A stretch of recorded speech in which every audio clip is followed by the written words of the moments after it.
dalalka carabtu waxay maanta ku yeesheen magaalada qaahira ee caasimadda dalka masar shir madaxeed gaar ah oo looga hadlay xaaladda gaza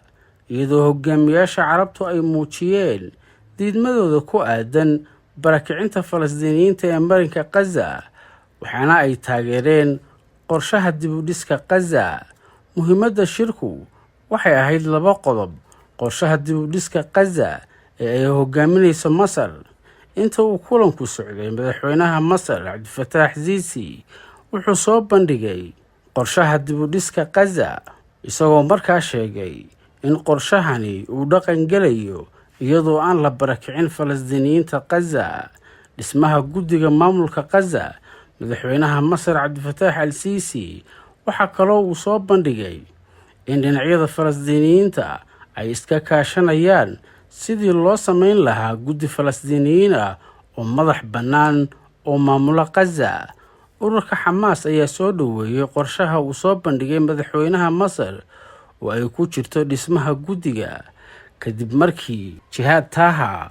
oo ah xubin ka tirsan ururka xamaas oo u sheegay tv-ga aljaziira in xamaas ay ogolaatay soo jeedinta masar ee ah in la sameeyo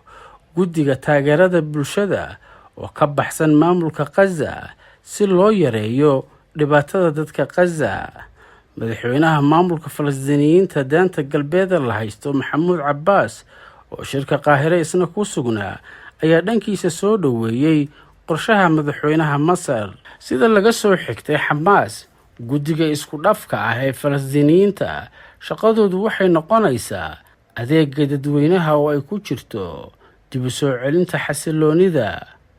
gaarsiinta gargaarka looga baahan yahay gaza iyo dib u dhiska, taasoo aan ka dhignayn guddigana inuu faraha la gelayo maamulka gaza ee ay hadda gacanta ku hayaan xamaas. laakiin madaxweynaha masar cabdifataax al siisi ayaa adeegsaday guddigu inuu yahay mid maamul, waxayna tahay in la xuso in trump iyo netanyahu ay doonayeen maamulka gaza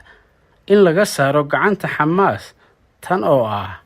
mid ka mid a caqabadaha ugu waaweyn ee mustaqbalka ay wajahayso gaza.